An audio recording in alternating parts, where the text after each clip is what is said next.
So like the average cost per car is I believe this one is compared with 200K of a Waymo car. Today I'm taking you to Wuhan, China, where I tried out their robo-taxi service, Apollo Go, what I'm calling the Chinese Waymo. This service is huge here, covering 3,000 square kilometers and serving over 7.7 million people, making Wuhan the world's largest autonomous driving service area. By late 2024, they had over 1,000 robo-taxis on the road.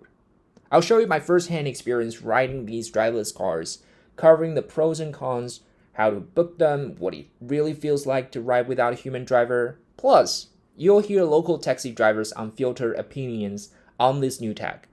Stick around to the end, because we're also checking out robo-buses in Wuxi. Let's get into it.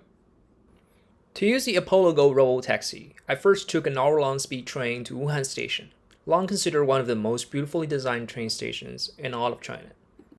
Then, another hour on the subway. Funny how you can cover so much distance in 1 hour, and then so little in the next. The first step is to open this Apollo Go 罗卜快跑 mini app in WeChat. Once you're in the app, it's all about choosing a pickup and drop-off points. You'll notice you can only select the green dots on the map, rather than setting a custom location. Luckily, they've got lots of options on each street. As a first-time user, you get a pretty great sign-up bonus. For instance, my 8-kilometer ride was only 7 yuan, or $1. Otherwise, it would have been 33, which is pretty close to regular pickup services here. It's coming. It's right here. A little bit forward, I think. Put your last 4 digits of your phone number to unlock this.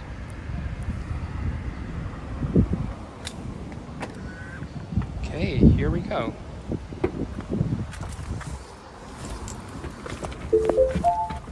你好，欢迎乘坐萝卜快跑，很高兴为你服务。 Here we go.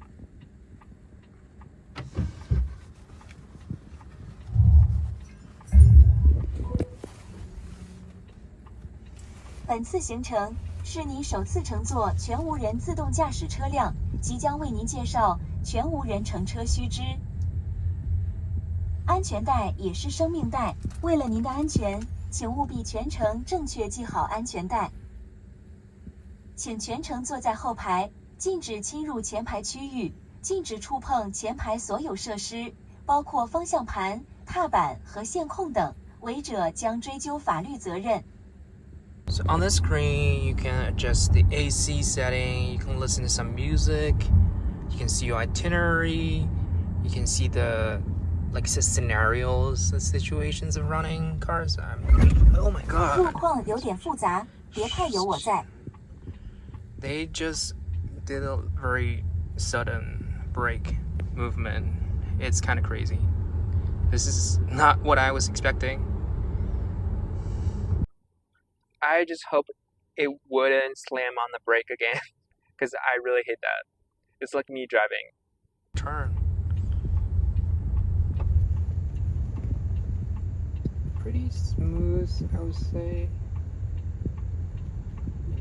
It needs to merge to the next lane. It's doing a good job too. This car's coming. Okay, it's working.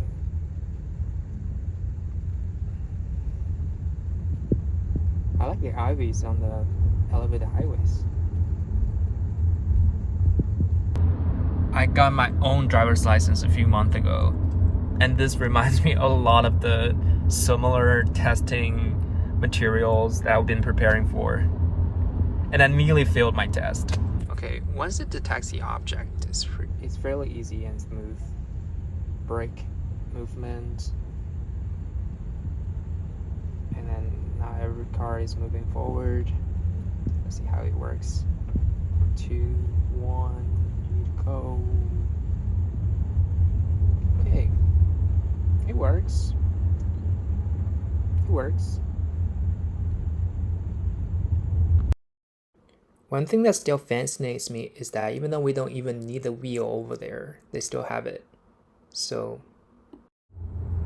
but as these autonomous driving technology continues to evolve, do we really need these kind of cars to look exactly the same as conventional cars that we are driving as humans. This goes so much deeper than simply redesigning cars, for instance, by removing the wheels or the main driver's seat. Our current labor structure, our very system of transportation, the way we access health and road safety are all going to change. The question is our legal and physical infrastructure ready for all of these changes? I heard this car got way fewer LiDAR, radar, and camera and stuff than Waymo, so like the average cost per car is so much cheaper. I believe this one is like 28K compared with 200K of a Waymo car, so 7 times the difference basically. I like the greenery here, it's pretty lovely. It's obviously a new part of town. Will be our last turn. This will be our last turn. I love it's kept the left turn signal on at all times. Unlike a lot of the drivers here.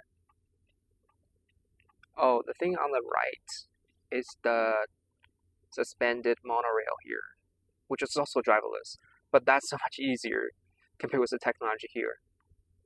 I think overall it's a 7.5 out of 10 experience. I really appreciate like overall it's super steady and it's reminding us everything and it's reminding us to bring everything. It's showing you what's behind us so that when you're opening the door you wouldn't slam onto someone, which is so nice. Next stop, I took the driverless monorail. And whoa, look at this transparent glass floor. It takes a bit of courage to stand on top of it. Then I visited the gentrified part of town, as well as the iconic dancing ladies in Chinese cities.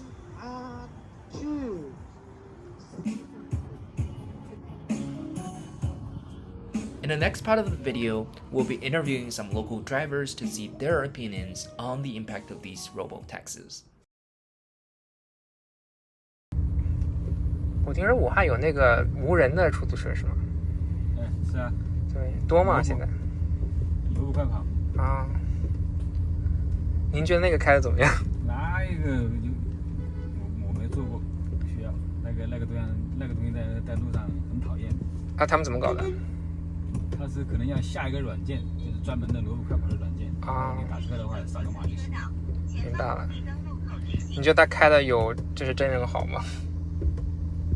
他很守规矩。啊，就是会等很久是吗？对。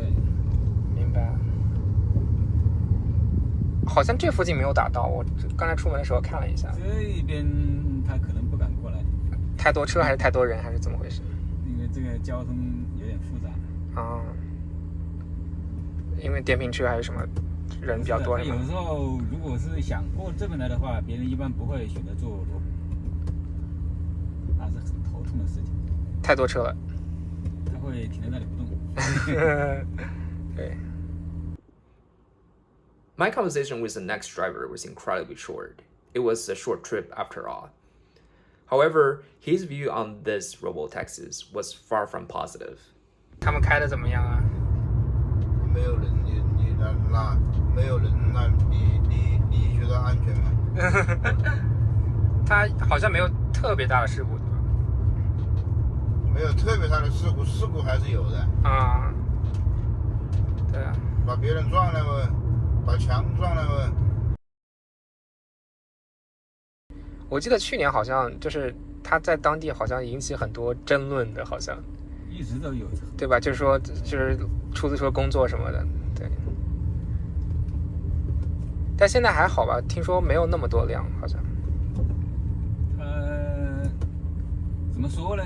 没有正式的营运，它是试营运啊，一直打了试营运的牌子。明白了。其实还是在营运。对。就这样。您觉得对您的客流有影响吗？应该没有。应该没有。因为如果经常赶集，如果是赶时间的话，别人都不会选择坐萝卜。哦，因为它是固定站点，对吧？也不是，它的营运方式应该跟我们是差不多的。啊，但是它没有我们灵活啊。什么意思呢？就是比如说乘客现在突然遇到急事要靠边停车，或者是要改变路线，他就没办法了。对，就是你没有办法跟他说。对，他必须在指定的位置才能停车。明白了。然后如果你要用手机上面操作的话，他那个反馈很慢的。明白了。他好像是背后有安全员对吧？我记得。那我就不知道，因为我没做过。对。再一个，如果遇到了交通堵塞的状况，对，或者是要临时要抢一个什么路口的时候，那他就完蛋了。啊，对，那开车比较规矩是吧？对。他就会一直等，没车才能动。明白了。就还没有那么智能。那不能谈智能，这个东西我觉得啊，这个萝卜应该给它划个区域。啊。如果是在满世界乱跑的话，它肯定是怎么说呢？肯定是不适合的。就你觉得以后不会大规模推行是吗？还是说什么？那个东西，那除非是智能，至少还要上2-3个那个什么档次。啊。现在还蛮笨的是吧？他那个反应不可能啊，不可能跟人一样啊。对对。但就是你不会担心，就是以后就是他们会取代很多就是真的人的工作？取代？怎么取代得了？就像现在的硬币一样的，你用现金一样的，你取代不了。你现在都用支付宝，没有用现金的？我是用支付宝，但是现金你不可能没有现金呐。对对对。对不对？啊，知道。所以你不担心这个，就是它对人的冲击？这是想得到。啊。因为它毕竟是为人的服务这个东西。明白。它不可能驾驭人脑之上，这是肯定的。对。明白。他推的多吗？现在还是说还好？影响到你们声音了？没有影响。没有影响是吧？所以你觉得现在工程还需要去做很多技术上的升级是吗？那不是一点点，那是很多。就是更加智能，能够听懂人的需求，然后能够实路况识别是吗？对，路况识别它是很差。对。还不要说什么你跟他交流。啊。是这样。我觉得公汽可以，知不知道？公共汽车可以搞那个人工智能的。因为它路线固定是吧？对，路线固定，线路固定，然后那个地铁可以，地铁现在有很多无人的已经。不是，我就说那个什么，啊对，地铁站小地铁，它可以无人驾驶。现在新的地铁它的确是有那个无人，因为他们一直在轨道上嘛，就还。对，它可以无人，但是你们还是有2个驾驶员。啊，是吧？啊，一直有驾驶员。上海的那个好像没有，它就是直接只是变成安全员了，就没有那个前面没有驾驶员。就是地铁里面对。因为地铁它是到时间停，到时间上，到时间下，它是用时间控制它就可以。你在这个路面上是完全都没必要啊！你说是不是这个道理？对对。你这个时候他怎么办？他只会停的别动不动。对。别人别他一下，他旁边有2个那个监控头，别过来他就超过了他的安全距离，他就不会动了。明白了。你说我们平时开车几乎贴上去了，是不是？贴那么近，那怎么搞呢？对。那您觉得就是他现在这个就是出事故，他是哪个负责？就是您觉得是应该公司负责，还是车负责，还是说就是这个后面的责任？对。可是我看到出过两起之后，看到一个在海洋的这个湄洲湖大桥那里。啊。他们把这个车撞了以后，然后直接撞那个护栏，这边是桥，这边是马路，这么撞中间，不知道怎么撞上去的。对，我觉得这个也很难判，就是到底要是谁负责，就是因为没有。这个好办，责任很好办，但是就这个事故其实可以避免，如果是人开车的话，就不会撞上去。对。它有远程控制，如果是它是稍微迟缓一点点，就算信号来迟一点点就完蛋了。对不对？它没有那么精准呢。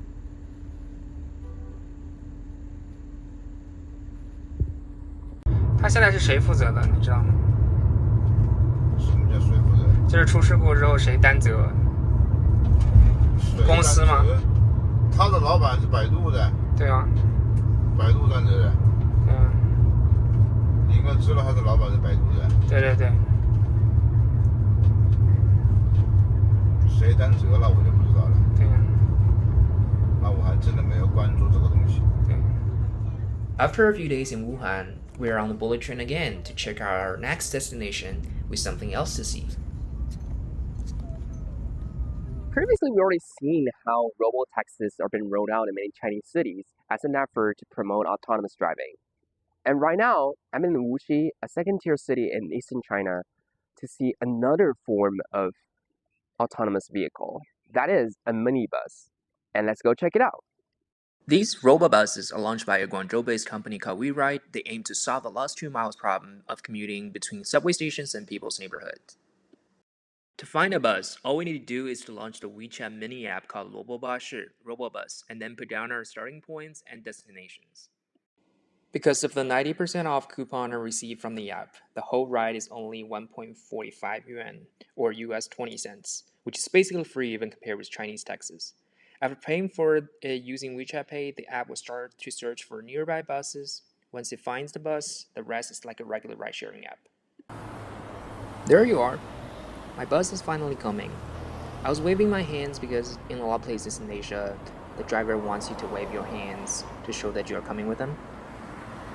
Obviously, my pickup point was a little bit ahead of me. Looking after the emergency brake, this is our safety operator. I don't know how he does it. The patience to stay this alert is a superpower in itself.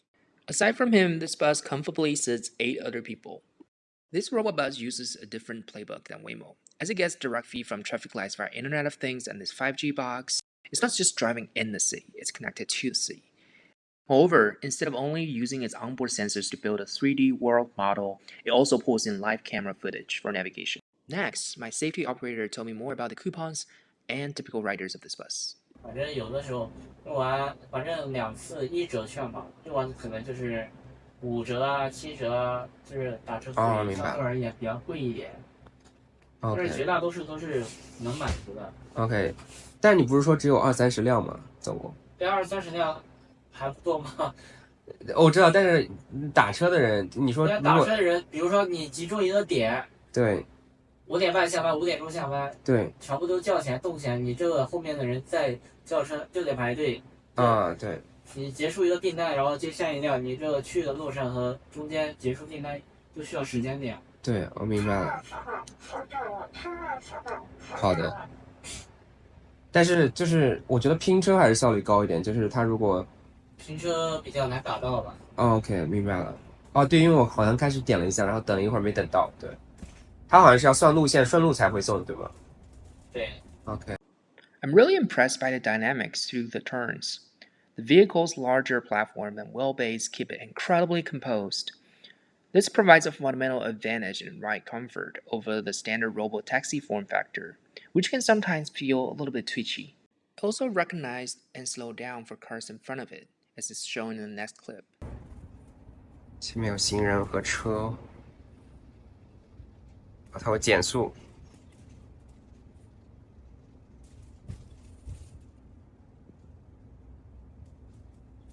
As mentioned before, this robobus uses both LiDAR and actual cameras to perform these functions.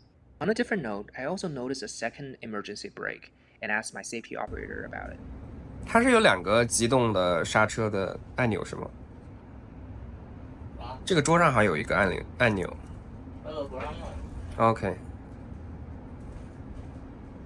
但你手一直要把在那里是吗？这是我有防止紧急情况呀。对。安全原则作用就是保证它最后的满分第一呀。但是就是坐着感觉就很累了，对。这个没有办法，每个人每个岗位都有一个它。对。橙色。这就是到站点对吧？对，到站点以后，它一般停在公交站台的往前一点。哦，这不和公交车冲突是吧？对。好，谢谢。你好，再见。拜拜。That's all for today's city adventure. Please like, comment, and subscribe, and let me know what you want to see in the future.